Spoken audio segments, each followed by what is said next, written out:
Got my eyes straight ahead, got my head in the game. With the red light on, I'm just waiting for the change. Keep my head down low. Welcome back to the Slippery Slope podcast. I am Jay Fallon, obviously. So today I want to talk about what's going on this week. Okay, obviously we had this address by the Prime Minister Anthony Albanese. So I want to talk about something that I've covered before, but it's becoming impossible to ignore it. We are watching what I believe is the rise of what I will call soft totalitarianism. It's not the old school authoritarianism with with tanks or tanks in the streets and soldiers at your door. No, it's a modern Western version. It's subtle, it's polished, it's wrapped in the language of safety, misinformation for the public good, and the national address delivered by your PM Anthony Albanese the other night is a perfect example of how this works. So let me be clear. It's not about attacking the man, the one man. This is about analyzing a pattern of leadership that has become common across Western democracies, a pattern where governments increasingly rely on fear, urgency, and crisis framing to shape public behavior. Because when you can control the narrative, you don't need to control the people by force, they control themselves. So Albanese appears on every major television network. It's a rare primetime national address to warn Australians about a looming fuel crisis triggered by conflict in the Middle East. He tells us to expect months of economic pain. He urges people not to panic buy fuel. He encourages us to use public transport where possible. Now on the surface, that sounds like reasonable leadership. But when you look deeper, you can see the cracks because this so called crisis didn't appear out of nowhere.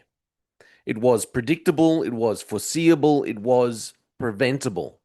Australia has known for years that we have no meaningful fuel security, no long term reserves, no domestic refining capacity, and no diversified supply chain. So, experts have warned about this repeatedly. Defense analysts have warned, economists have warned about it, even the government's own reports have warned. But nothing's changed because if nothing changes, then nothing will change. And now, when the consequences finally arrive, the government frames it as an unavoidable emergency. And we're told to stay calm, trust the process, avoid misinformation. This is the pattern. This is the script. This is soft totalitarianism. And that's control through fear, not force. Soft totalitarianism doesn't need to break down your door, it just needs to break down your confidence. It uses fear based messaging, vague warnings. We've seen that building. Obviously, we all remember what happened just a few years ago in the Great Pandemic that went on. These vague warnings, everyone, if you don't do this, absolute catastrophe for you and everyone. But it's all very vague. Emotional appeals, crisis language, and the constant reminder that the government knows best. What I believe is the government is replacing God. The government is put themselves in there as God. They ignored God. They've denied God. They've denied the existence of God, but they've placed themselves as God. Uh, it's it's not do this or else. It's do this because it's safe. It's do this because misinformation is dangerous. And it's do this because we're all in this together. We're all in this together. So come on, let's go and do this. And the moment you question it, you're told you're being irresponsible or paranoid or spreading misinformation. This is how modern governments expand control without ever appearing authoritarian. They don't force compliance, they manufacture it. And this all brings me to the second part of this episode, the manufactured crisis industry. Governments and media have learned something very powerful. Fear is the most effective political currency in the world. Fear keeps people compliant. Fear keeps people distracted. Fear keeps people dependent on authority. So, what do we see? A constant cycle of new emergencies, new warnings, new threats, new reasons to stay informed, new justifications for government intervention. And the Albanese address fits perfectly into this pattern. Instead of long term planning, we get last minute warnings. Instead of leadership, we get crisis management. Instead of vision, we get fear. And the media amplifies it because fear sells. Fear keeps people watching, fear keeps people clicking, fear keeps people anxious, and anxious people are easier to influence.